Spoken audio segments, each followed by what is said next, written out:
WOCA. WOCA.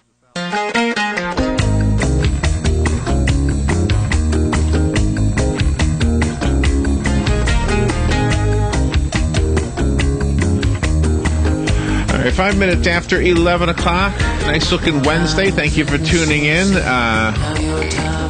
I guess it was a month ago or so, there was a decision made. I can't remember if it was statewide or national, a federal decision, and it had to do with extending the time that a foster child stays with a foster family. And they extended it, I believe, from 18 to 21, and the thinking was that when somebody turns 18, all of a sudden they're expected to go out into the... Now, these are young adults. 18 is an adult. Young adults who have all of their life never been adopted. They had, so they're still in foster care. So you got, all of a sudden, there's no funding for them, so the foster family has no choice but to say, okay, where you going? I mean, it's almost like, letting a bird go, out into the wind.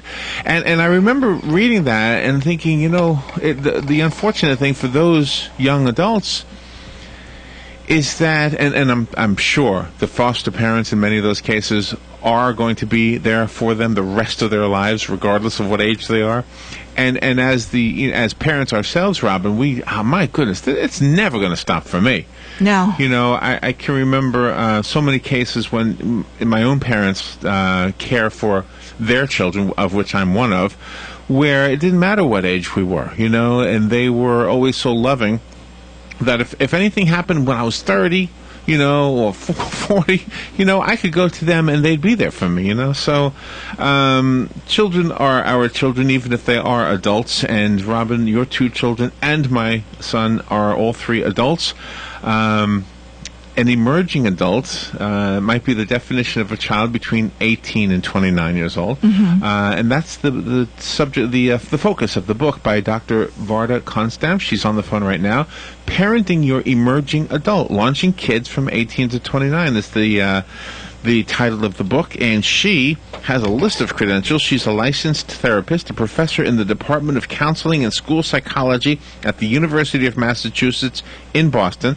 Obviously a very inspirational and motivational person, and a speaker as well, and obviously an author. Parenting Your Emerging Adult. Good morning, Dr. Varda Konstam. Good morning. Good morning. And I also want to add that I'm a parent of two emerging adults, which in part inspired me to write this book, I think in large part. But did you see it coming before they got to that age? I did see it coming a bit, but not to the degree and extent. And I found myself, even with a background in developmental psych, and I teach these courses, so I know what the literature says, but I found myself baffled by my kids' behaviors. Of course, you want them to be self-supporting and not reliant on you for financial help at some point in their lives. And I just didn't understand. I have both a daughter and a son, and I just didn't get how my daughter was zigzagging along in her career, and I didn't see any rhyme or reason to what she was doing. It was also in an area that I didn't understand, so that made it even more difficult. But I found myself craving for where's your focus, and needing to see more direction in the way that she navigated. And I also had some questions around my son. Both kids navigated by zigzagging rather than going along a very direct path. And I think many parents had a more direct path where they knew they were going to get married or commit to another person by a certain age. They knew they were going to get their degree by a certain age. And there wasn't this notion that I'm going to have 7 jobs, which on the average emerging adults do in their 20s. So that's pretty confusing and perplexing, and of concern to many parents. But the parenting part of it, the aspect of going from parent to child it goes throughout humanity, whether it's in the elder in the village or, whoever it is that the younger looks up to. The one benefit I think that children of loving parents the one benefit that those children have who are emerging adults, as you say, is the fact that the adult, the parent, the elder, has no ulterior motive. It is unconditional love. So if I go to anybody else, who knows? They might have an ulterior motive. You don't really know. But if you have a loving parent, and you're 21 years old or 26 years old, and you need advice, you know that mom and dad, they're going to tell it like it is. That's a very good point. However, for this generation of emerging adults, mom and dad are going to tell it like it is, and they will do it in a loving way and will provide unconditional love. But emerging adults, and for good reason, feel like mom and dad don't get it. They really don't get the current environment that they're navigating, the instability, the unpredictability, the lack of loyalty, the lack of mentoring. All our support systems that were in place for us as parents are no longer there. So even with the structure of an elders don't get it. I think we're navigating a new world right now that's in flux, it's in transition, and we don't know what it's going to look like. So that as a result, we're not able to give the best advice to our emerging adults in ways that our parents perhaps were able to do. Wow. It's really, really tough, I think, being a parent of an emerging adult, trying to guide our kids, trying to give them sound advice, but yet not knowing what the world is going to look like. And our emerging adults they've been called narcissistic, they've been called self-absorbed, but they've also been called savvy. And they get the fact that their parents, even though they're trying to do the best they can, are trying to figure it out just as badly as they are. And it's a very uncertain world that we're living in right now. And then you have the emerging adults who are parents. They have small children. They seem to drop the ball when it comes to raising children, and the grandparents pick up the slack so they can go out and party and do whatever they want. There's a frustration there also.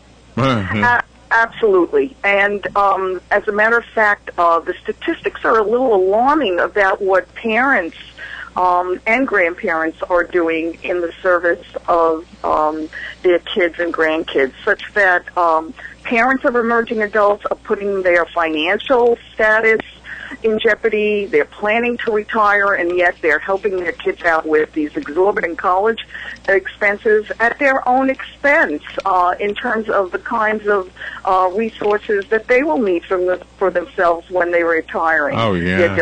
They're delaying their retirement. Yes, so they're... I think that stems from fear that their emerging adults won't be able to make it, so that they're overcompensating in a way that's not helpful. The example that you provided is certainly a non-helpful stance on the part of the parent of an emerging adult who has a kid. You're always trying to work towards increased responsibility on the part of the emerging adult rather than reinforcing their irresponsible, more childlike ways of adapting to the world.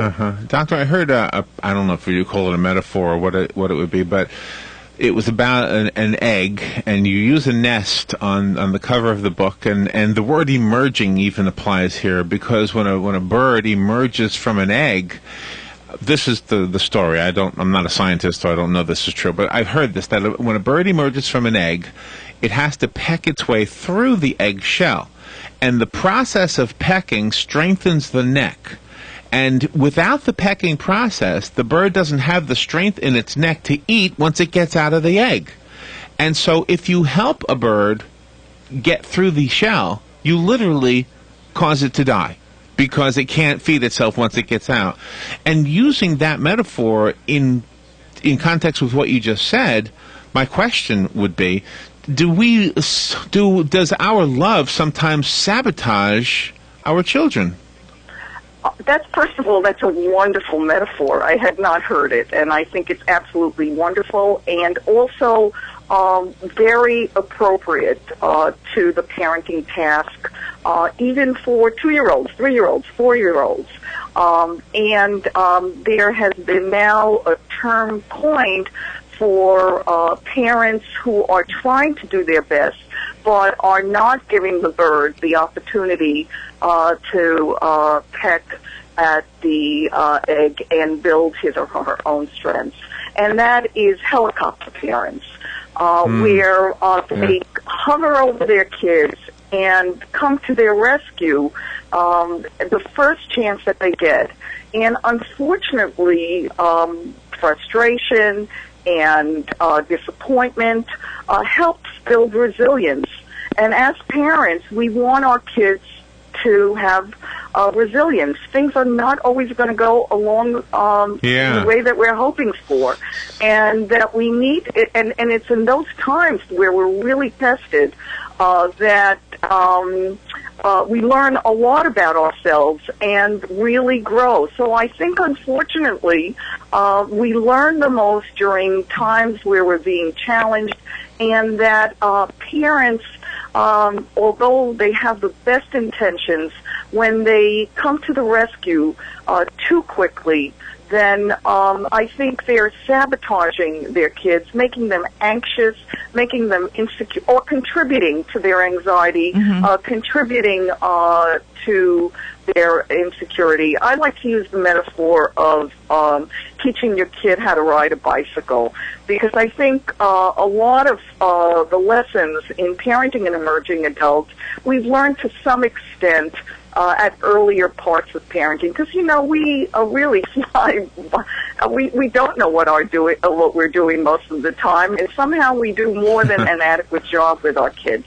So when we're teaching our kids how to ride a bicycle, at some point you have to let them go, even though you recognize that the kid is likely going to fall a couple of times and get some knees that won't look too good, that will need your attention. But you do have to let them go. That is the process of growth and helping your child become autonomous and resilient and able to deal with this increasingly complex world. If you don't present a complex world, how is the kid going to figure out how to problem solve and navigate this very complex world? And I would imagine that applies regardless of the age. I mean, I'm guessing some of our listeners, I don't know how old you are. It sounds like we're in the same generation, though, you and Robin and I, and those listeners who might be like the World War II generation who are older, they might be listening to this going, oh, you got to be kidding. At 18, I was out the door. I was already fighting in the war. Mm-hmm. You know what I mean? Absolutely, and that's true, and I think that's why it makes the challenge of parenting all that much more difficult, because whether consciously or unconsciously, you are evaluating your kid against your own experiences. That's what you have, and that's what you know. And so your kid looks very inadequate to you. I got married at the age of 21. Both my kids are still not married. I do remain optimistic, although they declare, I'm not saying that marriage is the end-all and be-all, but they want to be married. So that's what guides me. And yet they don't feel compelled to enter that without being ready. So I'm evaluating my being married at 21 and assuming household responsibilities against what they're doing, and they look like you're wondering what the hell is going on here, and what's taking them this long. And then I began to realize, wait a minute, kids don't commit, by and large, to other individuals unless they feel financially ready to do so, which is a sign of responsibility, that you don't enter a relationship without saying to yourself, how am I going to live with this person? Also, they're very careful and deliberate about who they would like to live with. and they're petrified of divorce, I found. They grew up where parents divorced at a 50% rate, and they don't want to replicate That's right. their parents' mistakes. You can't blame them. You can't blame them for that. No, you can't. No. And, yeah, I'm not sure that they'll be any more successful than we will, but they are doing it differently, trying to figure out how they will not perpetuate that mistake. And in the job market, like you brought up earlier, about the students now applying for jobs that are already existing, some of them have this facet of entrepreneurism about them, and they want to go out and strike it on their own, and that sometimes is contrary to what their parents would deem as a success, that they can't make it on their own, they have to work for somebody else, and that's just not true. Absolutely, and again, I think what's driving this entrepreneurism in part is they've seen their parents getting the short end of the stick. They devoted 60 to 70 hours a week to their respective organizations, only to be downsized. And so they don't want to be in the position of being vulnerable. However, I think I do want to state that while on the one hand, I think it's a really great idea to be entrepreneurial, and I think it's being asked of us more and more so. I think, on the other hand, a lot of emerging adults feel the pressure of trying to be entrepreneurial when it is not in their grain to do so. So while they're aware that there aren't the supports, there isn't the mentoring, they feel much more comfortable fitting with an organization rather than being entrepreneurial. And so I think we need to respect the grain of our emerging adults. I state in the book that you would never destroy a piece of wood by going counter to the grain. Right. So I think you have to figure out who your emerging adult is and support the grain and inclination of your emerging adults. While at the same, and that's not to diminish the importance of being entrepreneurial. You're going to fare much better if you try to get ahead of the curve and become innovative and creative, and employers appreciate that trait in their employees, because then the employees are much better positioned for the changing environment. That's true, and I'm guessing that we're hearing you talk. What most of what you just said is probably what you might say to your child. Your adult child. Absolutely. Yeah. Dr. Varda Konstam is our guest. Her book is called Parenting Your Emerging Adult, Launching Kids from 18 to 29. Earlier in the conversation, Doctor, you mentioned the sense that our adult children don't really feel that we get what their world is like, because we were imagining that they are in the world we were in at that age, and that's not accurate, which is probably right. So is the advice to us as parents to simply listen more and listen more and talk less? Is that kind of the? I mean, with the exception of money, the only thing we can give is advice, and maybe sometimes it's better to withhold that too. If we to share our experiences and what we've learned in the process, I think is not a bad idea. I think where we may go a bit awry is to think that our view of reality approximates what they are navigating. For example, today what I read in the paper, and I did actually find it in my own research, what was stated in the op-ed piece today is, it was in the paper, that internships, which I found in my own research that when a kid who was unemployed who volunteered in job-related activities, he was or she was much more likely to be reemployed.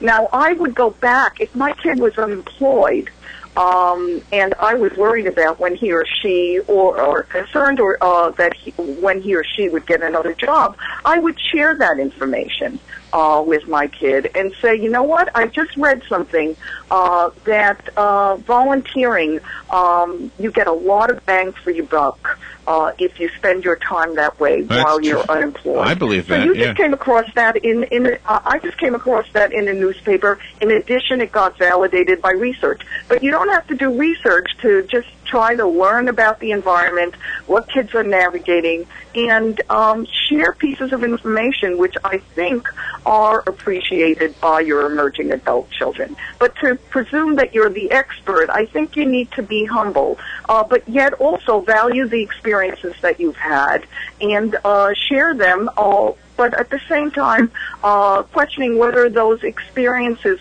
are relevant to today's marketplace and the way kids are navigating their world. Well said. The message of the world is kind of confusing. I mean, the world tells you follow your dreams, and then the other message is, get the education that's going to give you the secure job.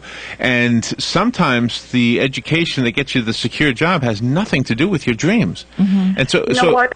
Go ahead. Yeah. I'm sorry.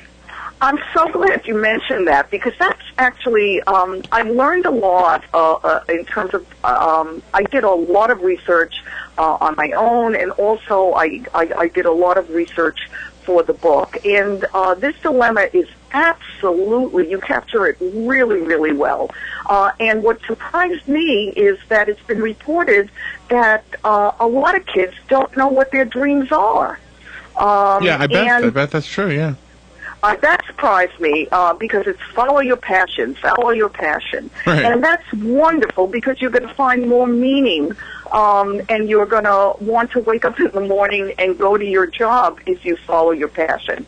On the other hand, you're absolutely correct. The marketplace has changed. It requires a lot of education. And the one piece of advice that emerging adults who have graduated would give to other emerging adults is don't do college, and that is if you're a college graduate, the way I did college, okay? And many of them pursued areas of concentration that they enjoyed doing. However, they found themselves when they were looking for a job not really being valued in the marketplace.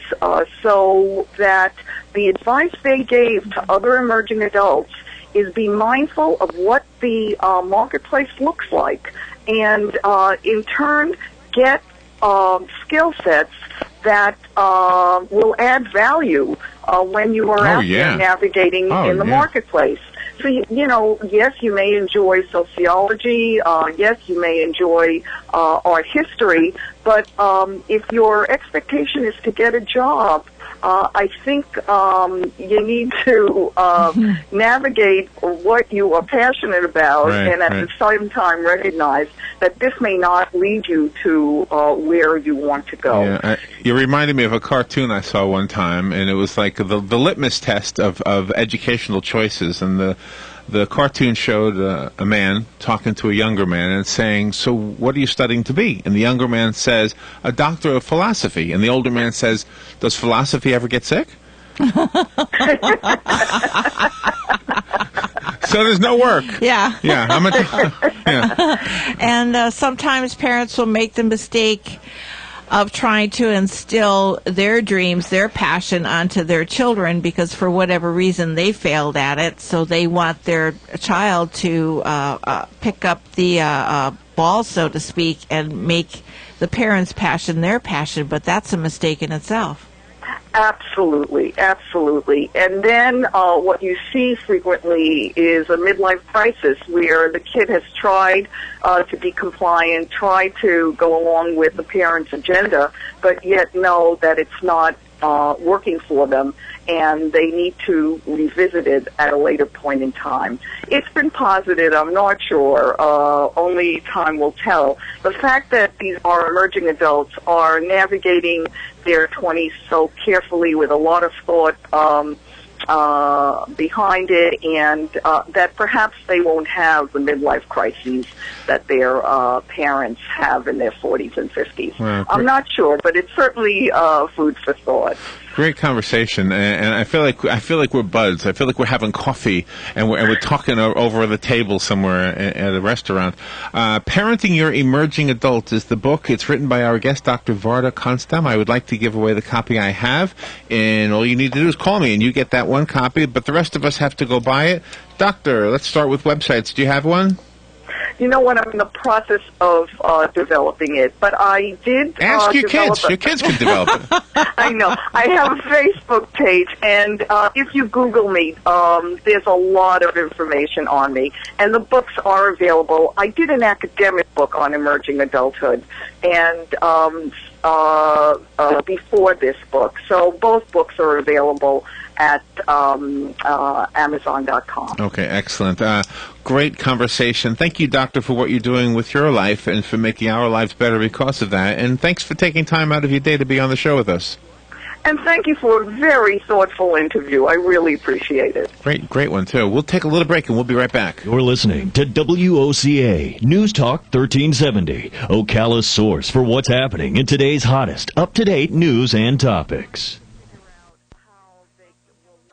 Need a fun activity for your kids? Camp Caballo is being hosted by the Marion Therapeutic Riding Association and accepting riders aged 7 through 13. Riders will learn proper horse care and horse-keeping skills through creative projects relative to horses and will have riding and grooming lessons. Space is still available for the week of June 17th. The entire week at camp is only $250 per child. Ask us about discounts for multiple registrations. Call Lori at 352-732-7300 for more information. Hurry, call today.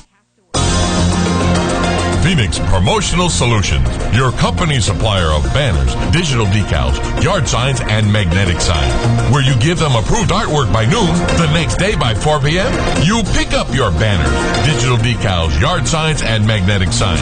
Phoenix Promotional Solutions, 368-2404. That's 368-2404. Don't forget, they do vehicle wraps also. Phoenix Promotional Solutions, 368-2404. Here are today's headlines from The Source. WOCA Orange County Schools Superintendent Barbara Jenkins is a leading candidate to be chosen by Governor Rick Scott as Florida's next lieutenant governor. Scott's office has kept details of whom he might name as the state's next lieutenant governor under tight wraps, as rumors have swirled in Tallahassee after Jennifer Carroll resigned in March during a criminal investigation of an internet cafe owner that is ongoing. Scott said he would wait until after the 2013 legislative session before turning his attention to filling the post. Besides Jenkins, a variety of other potential candidates have been in discussion, including State Senator Anna Terry Flores, a Republican from Miami, and State Representative Dana Young, a Republican from Tampa. Many had speculated that Scott, a first-time Republican whose poll ratings are consistently below 40%, would pick an Hispanic to increase his appeal to that ethnic group. Jenkins, who is 52 years old, of Windermere, is a registered Democrat. Reports say that she and Scott have made numerous joint appearances in Orlando and in Tallahassee since Jenkins replaced Ron Blocker last summer as Orange County School Superintendent. And jury selection continued yesterday in the second-degree murder trial of George Zimmerman as prosecuting and defense attorneys questioned dozens of potential jurors, a process that is expected to take all week, if not longer. Zimmerman claims that he shot the 17-year-old Trayvon Martin in self-defense.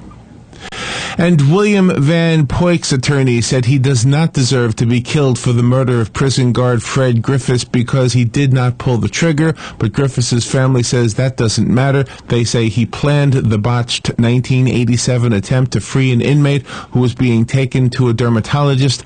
Van Poyk, who is 58 years old, is set to die by lethal injection today. The U.S. Drug Enforcement Administration has reached an $80 million civil settlement with the Walgreens pharmacy chain over violations of rules governing the distribution of powerful prescription painkillers. DEA officials said yesterday that Walgreens committed numerous record-keeping and dispensing violations of the Controlled Substances Act. 4 men and a juvenile were arrested on Sunday on suspicion of picking mushrooms at the Little Big Econ State Forest in Seminole County to get high, and one of them had an alligator in his backpack, according to wildlife officials. Rick Daniel Myers was arrested on drug charges and 1 count of possession of an alligator. Tyler Michael Salzma, Gregory Matthew Sansoda, and another man, and a juvenile were also arrested. According to the Florida Fish and Wildlife Conservation Commission, wildlife officials found the group picking mushrooms and discovered a 2-foot-long alligator wrapped in a bandana in Myers' backpack. Myers said he picked the alligator from a nearby field and planned to take photos of it before letting it go, according to the report. 28-year-old Australian swimmer Chloe McCardle is attempting to become the first person to swim 104 miles from Havana to Key West without flippers or in a wave-breaking shark cage. Her swim began this morning from the Hemingway Marina in Havana. She has 2 support boats, several kayaks, an experienced lead captain, and a crew of about 30 people, as well as a land-based science team that will provide real-time information on currents and weather. Meteorologist Bill South of the National Weather Service in Key West said the next few days look good for a long swim, with winds primarily out of the east at about 10 knots, seas of 2 feet, and the chance of rain averaging 40 to 50%. As McCardle gets closer to the Keys, the wind should die down. Currents also appear favorable, so McCardle might be able to avoid being pushed off course and use the Gulf Stream to help forward progress during the 60 hours or so that she expects to be swimming. And finally, Busch Gardens in Tampa is getting a 335-foot drop tower ride. According to a release from park officials yesterday, they say the ride will be called Falcon's Fury. It is scheduled to open next spring in the park's Timbuktu area. It is replacing the Sandstorm ride. And those are the headlines from The Source, WOCA 96.3 FM and 1370 AM.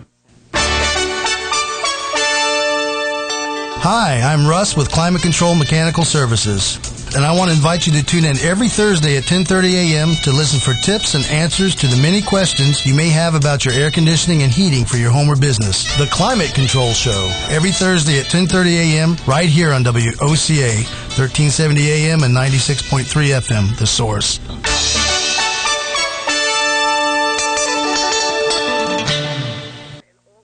ABC News Now. I'm Karen Chase. Cleveland kidnapping suspect Ariel Castro didn't utter a word or even look up at his brief arraignment on hundreds of charges, including kidnapping, rape, and aggravated murder. The judge entered a not guilty plea on his behalf and set his next court date for June 19th.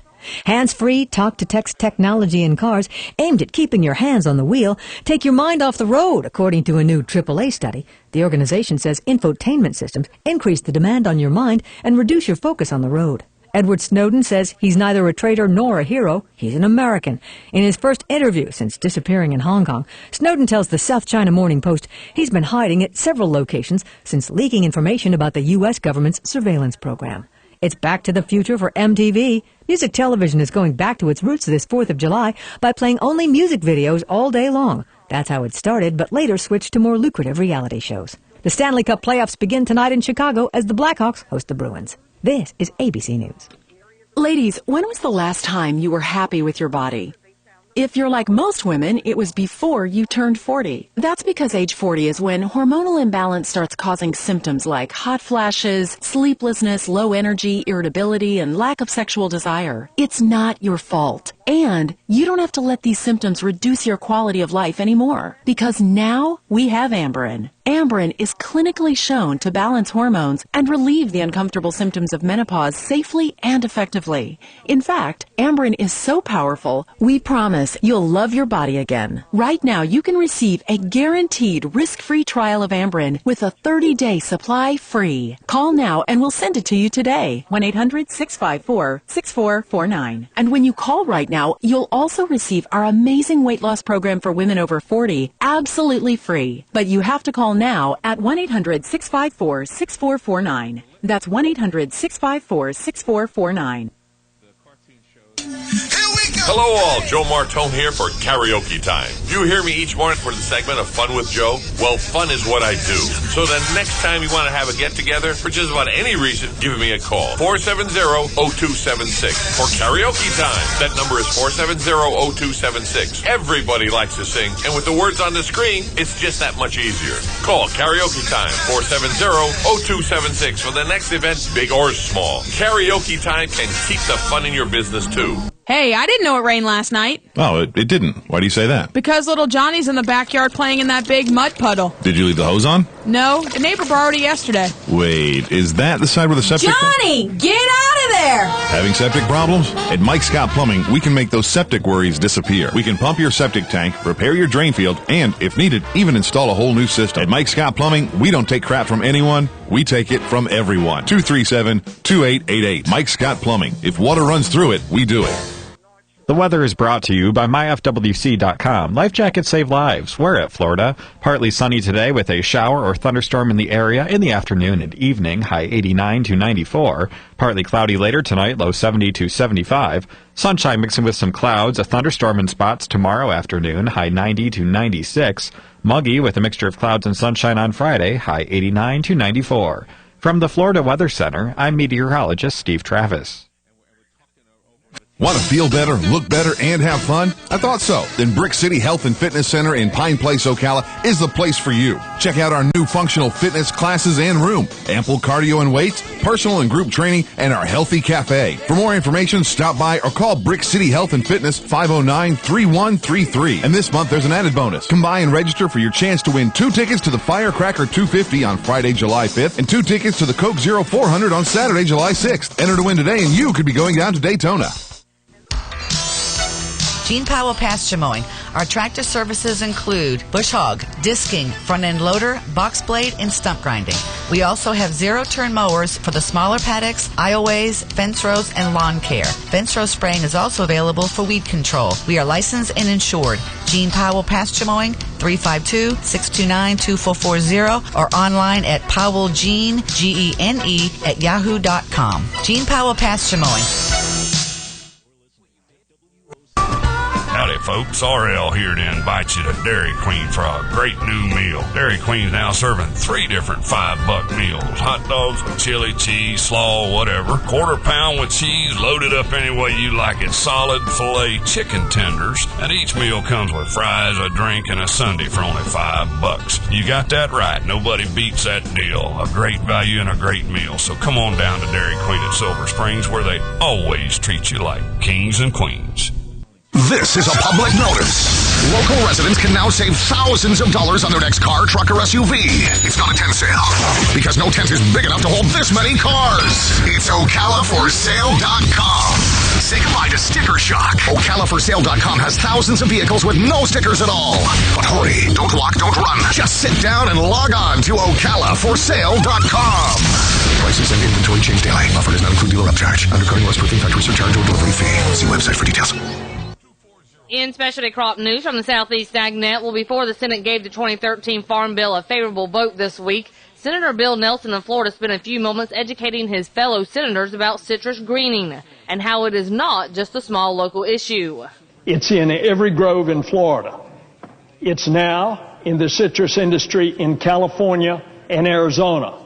And they have found the psyllid likewise in other Gulf Coast states, Alabama, Louisiana, and greening is also in the state of Georgia. And that is why Nelson went on to say that Farm Bill funding is absolutely necessary to address this urgent issue. What we are trying to do is to set up a trust fund, which is authorized in the bill, and to get it funded in order to find the cure for this disease so that an industry that has become so important to the entire country can be saved. And although the funding is certainly not a sure thing, Nelson says he will continue to put all his effort into securing the trust fund and ultimately finding a cure for the devastating disease. I have talked at length with the chairman of the Finance Committee, Senator Baucus, who has been very supportive. As a matter of fact, we passed a similar bill out of the Finance Committee in the last Congress. and I plan to work with Senator Baucus and Senator Stabenow to make sure that this trust fund becomes a reality as we move forward with this farm bill. And of course, the Senate did pass their version of the bill, and the House is expected to take up their version later this month, with a conference to iron out the differences between the two bills possible sometime in July, with a goal to complete the bill before the August recess. Julie McPeak with Southeast AgNet. Ocala's information station, 1370 WOCA. Ocala.